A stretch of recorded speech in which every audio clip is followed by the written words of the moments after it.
আল্লাহ তাআলা আমার wife life সাপোর্টে আছে, বাঁচা মরা তো তোমার হাতে। আল্লাহ মেহেরবানি করে তার জীবনটা ভিক্ষা দাও।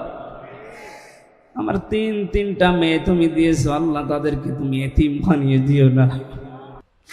আমার মেয়েটাও লাইফ সাপোর্টে আছে, মুসাফির অবস্থায় আছি, অসুস্থ অবস্থায় আছে, লক্ষ লক্ষ গোলামদেরকে নিয়ে হাত তুলেছি। আল্লাহ আমার স্ত্রীকে ফিরিয়ে দাও।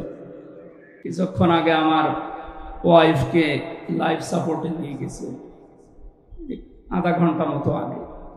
আমার বাচ্চাটাও এখন আইসিইউতে ভর্তি, আমি নিজেও ভর্তি ছিলাম, আমার স্যালাইন চলছিল। জোর করে আমারে আপনাদের ডাকে সাড়া দেওয়া লেগেছে। আমার শরীরের অবস্থা 8-9 দিন আমি পড়ে আছি হাসপাতালে। সেদিন রংপুরে এই দিনের বেলায় মাহফিল করতে গিয়ে মাথার এই সাইডটা হিট স্ট্রোক হওয়ার কারণে আমার স্মৃতি থেকে অনেক কিছু মুছে গিয়েছিল। আপনাদের দোয়ার কারণে মনে হয় আল্লাহ আবার কিছুটা সুস্থতা দিয়েছে। ময়দানে যিনি কথা বলতেন তার জন্য দোয়া করছি, শহীদ আল্লামা দিলওয়ার হোসাইন সাইদি রহমতুল্লাহ আলাইহি। 3 বছর আমি জেলখানায় ছিলাম, তার সাথে দেখা হয়েছিল। দোয়া চেয়েছি হুজুরের কাছে, বের হয়ে তো আর দেখতে পারলাম না। জান্নাতের সুউচ্চ মাকাম আল্লাহ যেন তাকে দান করে। মঞ্চে যারা বসা আছেন সবার তুলনায় আমি নগণ্য, ছাত্র হতে পারলে আমি ধন্য হতাম। তাদের নাম তো সবার জানি না। একবারে দোয়া করছে আল্লাহর এই গোলামদের জন্য। ওয়ারফা'না লাকা যিকরাক। সামনে বসা মুসলমান ভাইরা, পর্দার আড়ালের সম্মানিতা মা এবং বোনেরা, প্রশাসনের ভাইরা, প্রাণ প্রিয় চট্টগ্রামবাসী, দল মত নির্বিশেষে বিশ্বনবীর সিরাত শোনার জন্য যারা এ ময়দানে লাল দিঘির এই ঐতিহাসিক ময়দানে হাজির হয়েছি, আমরা খুশি হয়ে বলছি আলহামদুলিল্লাহ। যে অবস্থানগুলো জানালাম, এই অবস্থায় থেকে কথা বলার মন মানসিকতা আমার নেই, তারপরও চেষ্টা চালাচ্ছি আল্লাহ যেন কিছু আপনাদেরকে শোনানোর তৌফিক দান করে। খুব অল্প সময় কথা বলবো ইনশাআল্লাহ। এখনো কথা স্বাভাবিক হচ্ছে না। ডাক্তাররা যা বলেছে এগুলো মানতে গেলে আসলে হচ্ছে না। আমিও পারি না, আপনারাও ছাড়ছেন না। আল্লাহু আকবার, সেরকম হয়ে গেছে। তারপরও দোয়া চাচ্ছি খুব অল্প সময় আল্লাহ যেন মেন কথাগুলো, হেদায়েতমূলক কথাগুলো বলার তৌফিক দেন। চট্টগ্রাম, সিলেট এই 2 বিভাগের মানুষগুলো এই রবিউল আওয়াল আসলে যে সমস্ত কাজ কারবারগুলো নিয়ে মেতে ওঠে, কোরআন এবং হাদিস যেটা বলে আসলে বাস্তবতা এটা নয়। কেউ যদি নবীর মিলাদ নিয়ে, নবীর জন্ম নিয়ে শুধু আনন্দে থাকে, নবীর সিরাত নিয়ে তার কোনো চিন্তা ভাবনা না থাকে, এই লোকটা মাস্ট বি জাহান্নামে যাবে। প্রমাণ নবীর আপন চাচা আবু তালেব, আবু লাহাব, তাদের জীবনে আমি পুরা পড়ে দেখেছি। 2 জনেই নবীর মিলাদে, নবীর জন্মে খুশি ছিল, কিন্তু নবীর আদর্শে তারা খুশি না। এই জন্য 2 জন চাচা জাহান্নামে। সিস্টেম অপর পৃষ্ঠায় দেখুন, আরো 2 জন চাচা, তারা জন্মে খুশি ছিল। হযরত আমির হামজা, হযরত আব্বাস রাদিয়াল্লাহু তাআলা আনহুমা। এই যে এই 2 জন, তারা শুধু মিলাদে, শুধু জন্মে খুশি না, নবীর আদর্শ পেয়ে তারা খুশি হয়েছিল। তার প্রমাণ হযরতে আব্বাস জানিয়েছেন, আন আব্বাস রাদিয়াল্লাহু তাআলা আনহু قال النبي صلى الله عليه وسلم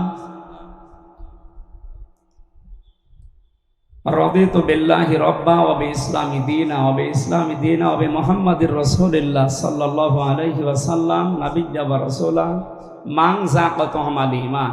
মুসলিম শরীফের হাদিস। নবীজি বলেন, হযরতে আব্বাস রাদিয়াল্লাহু তাআলা আনহু বর্ণনা করেন, বিশ্ব নবী জানিয়েছেন, কেউ যদি ঈমানের স্বাদ পেতে চায়, পৃথিবীর প্রত্যেকটি জিনিসের যেমন স্বাদ আছে, মানুষের যে ঈমান আছে এরও একটা স্বাদ আছে।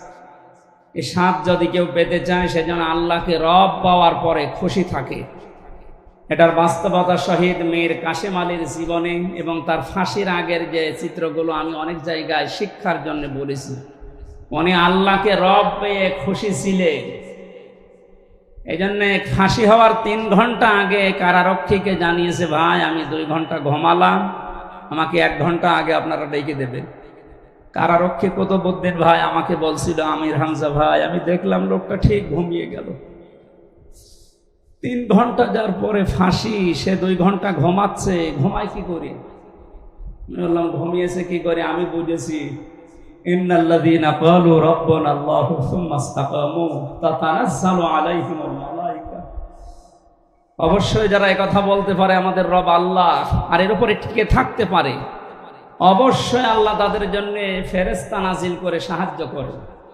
ফেরেশতারা এসে কানের কাছে বলে, আল্লাহ তাখাফু ওয়ালা তাহজানু, ভয় পাবেন না, চিন্তা করবেন না। আপনার ছেলে ব্যারিস্টার আরমান গুম হয়ে আছে, আপনার স্ত্রী অসুস্থ, আপনার দলীয় লোকজন হাজার হাজার পালিয়ে বেড়াচ্ছে, হাজার হাজার জেল খাটতেছে, আপনার বিশাল প্রতিষ্ঠান সারা বিশ্বে, কোনো চিন্তা করবেন না। এগুলোর সব দায়িত্ব আল্লাহ হাতে তুলে নিয়েছে।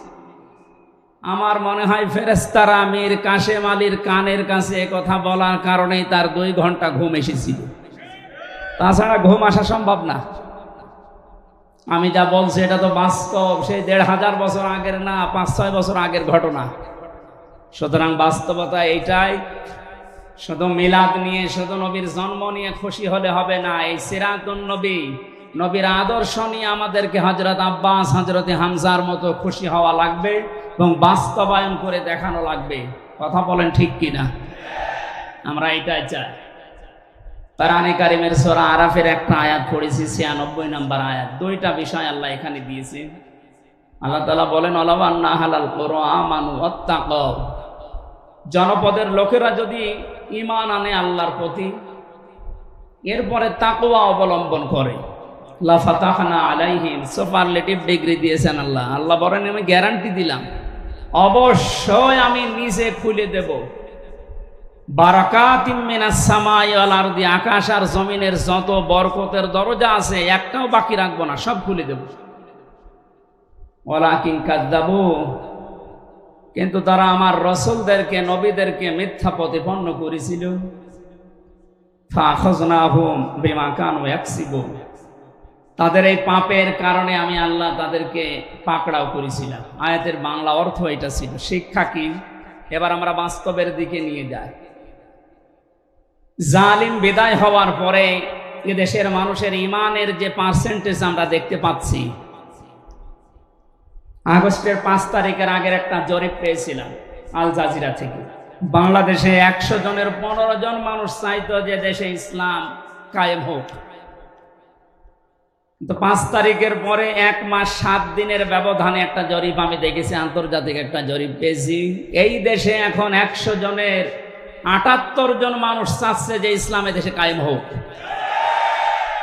বাকি আর যা আছে 22 জন, খুব বেশি না। দিন যদি এভাবে যেতে থাকে আমার মনে হয় বেশি দিন আর লাগবে না, এদেশে অতি শীঘ্রই আল্লাহর দিন, কোরআনে কারীম কায়েম হবে ইনশাআল্লাহ।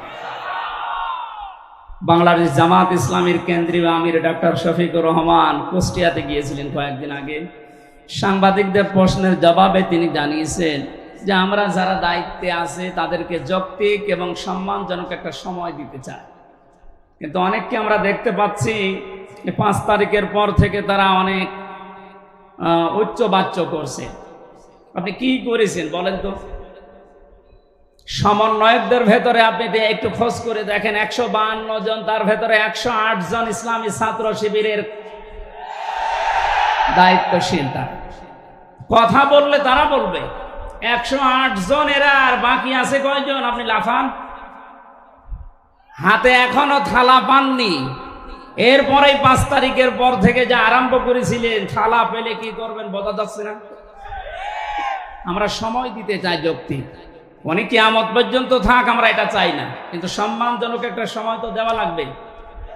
বিবাহ করার পরে বাসর রাতে স্বামী একটু বাইরে গেছে, দাদি শাশুড়ি এসে স্ত্রীকে বলছে, দেখো আমার কিন্তু পুতি চাই। দাদি শাশুড়ি, আপনি আমার সময় দেবেন তো? আপনার নাতি এখন আমার সাথে ভালোভাবে দেখাও করেনি। শাশুড়ি এসে বলছে, বৌমা কি করছো? আমি জানি না, আমার কিন্তু নাতি চাই। মা একটু সময় দে।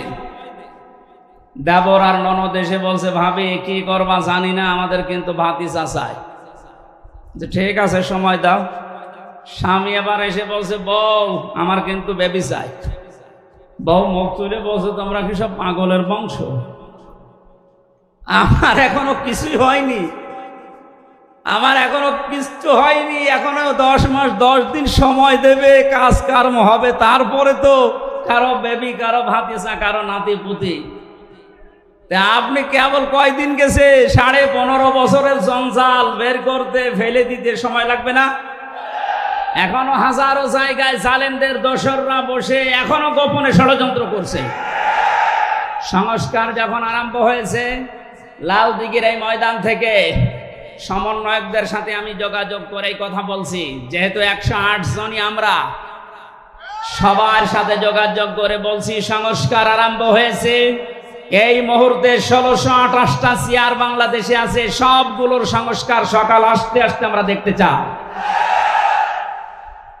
নয়তো এরা মাঝে মাঝে নতুন নতুন ইস্যু বানিয়ে রাস্তায় নেমে বিশৃঙ্খলা তৈরি করবে। জালেম যারা বিদায় নিয়েছে তারা শুধু আমাদের মামলার আসামি না, আমাকে বিনা কারণে আপনি 3 বছর জেলের ভেতরে আটকে রেখেছিলেন, তাও ফাঁসির কন্ডেম সেলের ভেতরে, আয়না ঘরে রেখেছিলেন। অথচ কয়েকদিন আগে আমার মামলা সব খালাস হয়ে গেছে, আদালত কর্তৃক প্রমাণিত যে আমার কোনো দোষ নেই, আমি নির্দোষ। নির্দোষ মানুষকে এভাবে 3টা বছর কষ্ট দিলেন। আমি চাই যারা এর সাথে টপ টু বটন জড়িত প্রত্যেককে এভাবে আমার মতো 3 বছর জেল খাটাতে।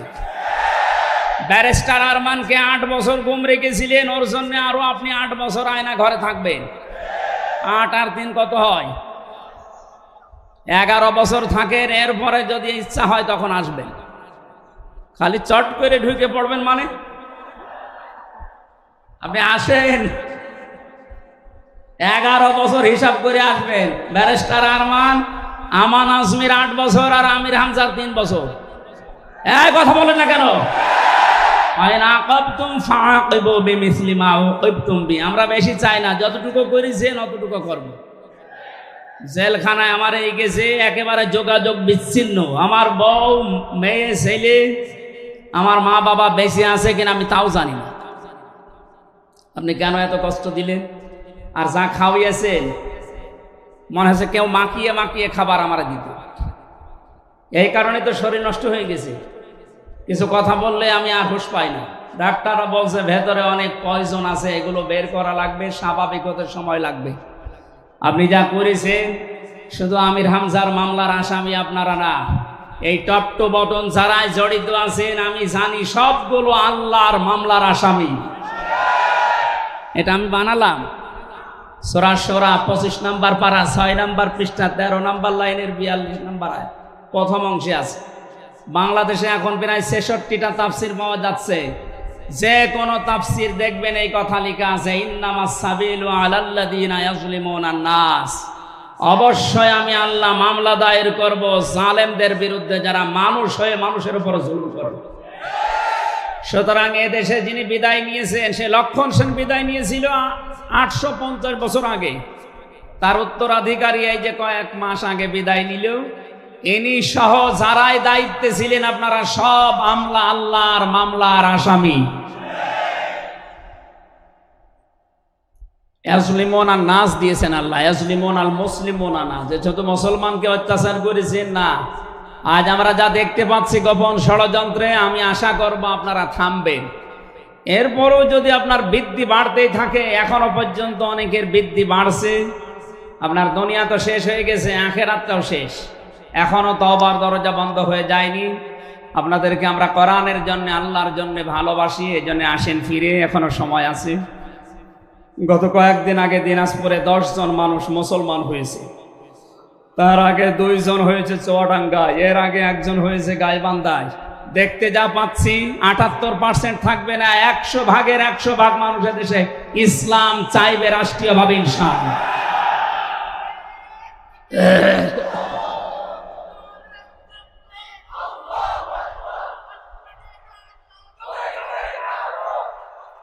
একটু সময় দেন ভাই।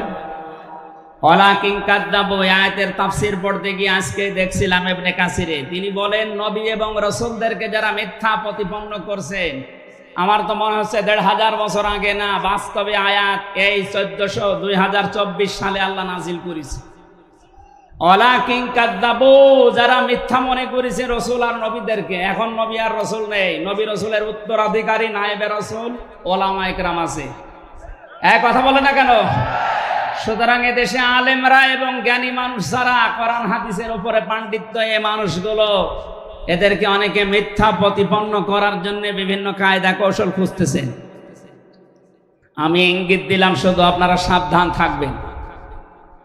ফাখাযনাহুম বিমা কানু ইয়াকসিবুন, নয়তো আল্লাহ আযাব যখন আসবে, এই সমস্ত কাজ কারবারের জন্য যখন পাকড়াও করবে, সময় কিন্তু আর দম ফেলানোর জন্য পাওয়া যাবে না। সূরা আরাফের 100 নম্বর আয়াতে আল্লাহ এই ঘোষণাটা দিয়েছেন, আওয়ালাম ইয়াহদি লিল্লাযিনা ইয়ারিসুনাল আরদা।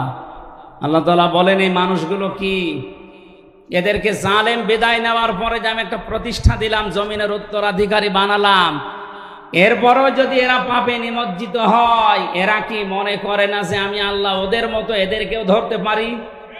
বারবার সমন্বয়করা এইটাই কিন্তু দেশে মেসেজ দিচ্ছে। বিতাড়িত জালেমদের মতো আচরণ যদি আগামীতে কেউ করে, তাদের অবস্থা হবে আরো শোচনীয়। সুতরাং সিরাতুন নবীর এই অনুষ্ঠানে আমাদের জীবনের মূল লক্ষ্য হওয়া লাগবে আল্লাহর নবীর সিরাতকে এই পৃথিবীতে বাস্তবায়ন করে ইসলামী রাষ্ট্র উপহার দেওয়া। মান মাতা ওয়ালাম ইয়াখজু, যে ব্যক্তি মরে গেল কিন্তু এই চিন্তা ভাবনা তার ছিল না যে দ্বীন ইসলাম, আল্লাহর নবীর আদর্শ জমিনে কায়েম হোক, মাতা আলা শুবাতিম মিনান নিফাক, সে লোকটা মুনাফিক হয়ে মরবে। আমরা কি মুনাফিক হয়ে মরতে চাই? সুতরাং আমরা ওই আলগা এবং পাগলা মনোভাব নিয়ে নয়, আল্লাহর নবীর সিরাতকে মনে প্রাণে ধারণ করি, বাস্তবে যেন রূপ দিতে পারি। এই রবিউল আউয়ালের আসল শিক্ষায় যেন এটা হয়। আমার মাথার এবং শরীরের অবস্থার দিকে তাকিয়ে আর বারবার যে লাইফ সাপোর্টে আছে ম্যাডাম, এই চিন্তা আসতেছে, আমি শেষ করে দিলাম।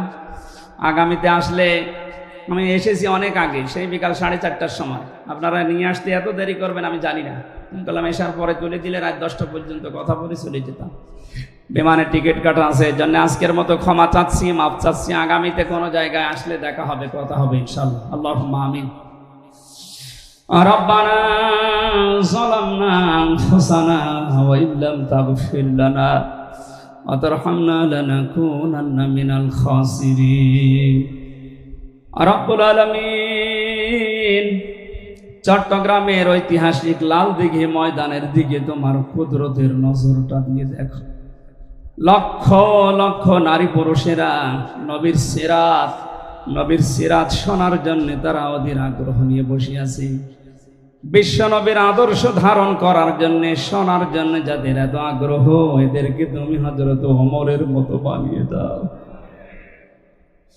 সারাটা জীবন যে অপরাধ করেছি, অপরাধগুলো তুমি এই মুহূর্তে আমাদের মাফ করে দাও।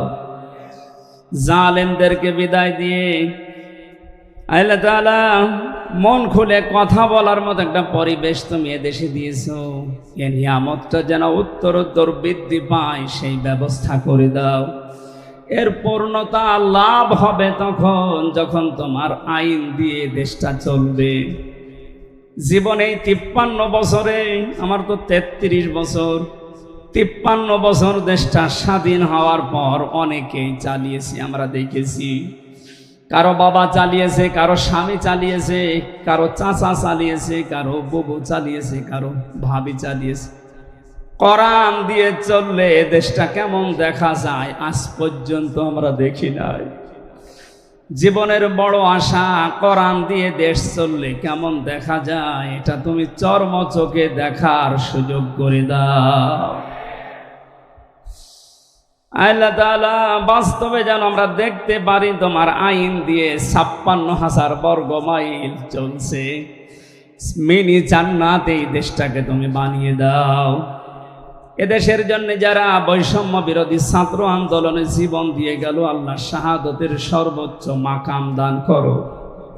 শহীদ আবু সাইদ, শহীদ মুগ্ধ ভাই, রায়হান ইয়ামিন সহ যত ভাই বোনেরা জীবন দিয়েছে, আল্লাহ তাদেরকে তুমি জান্নাতের ভেতরে পাখি বানিয়ে দাও। শহীদ আল্লামা দেলাওয়ার হোসাইন সাইদি রহমতুল্লাহ আলাইহি সহ যত আলেম ওলামা, যত বুজুর্গ মানুষেরা এদেশ থেকে মাটির নিচে আছে, ঈমান নিয়ে যারা ঘুমিয়ে আছে, এদেরকে মাফ করে দাও। আমি নিজে সহ যারা অসুস্থ, আল্লাহ শেফায়ে কামেলা আজলা নসিব করো। আল্লাহ তাআলা আমার ওয়াইফ লাইফ সাপোর্টে আছে, বাঁচা মরা তো তোমার হাতে। আল্লাহ মেহেরবানি করে তার জীবনটা ভিক্ষা দাও। আমার তিনটা মেয়ে তুমি দিয়েছো আল্লাহ, তাদেরকে তুমি এতিম বানিয়ে দিও না। আমার মেয়েটাও লাইফ সাপোর্টে আছে,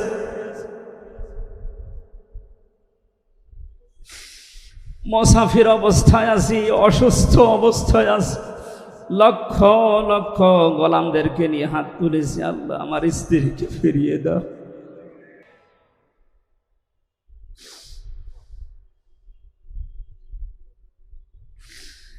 বাংলাদেশ ইসলামী ছাত্র শিবিরের যে ভাইরা বিশাল আয়োজনে আঞ্জাম দিয়েছে, আল্লাহ তাআলা প্রত্যেককে তোমার হাসান হোসাইনের মতো বানিয়ে দাও। এদেশের ছাত্র সমাজকে এই দলে, এই পতাকা তলে আসার সুযোগ করে দাও। ইসলামী ছাত্রী সংস্থাকেও তুমি কবুল করো। কখন কার মরণ চলে আসে জানি না, যখনই মরণ আসবে তোমার ওই কালামটা আমাদের মুখে শেষবারের মতো দিও, লা ইলাহা ইল্লাল্লাহু মুহাম্মাদুর রাসূলুল্লাহ।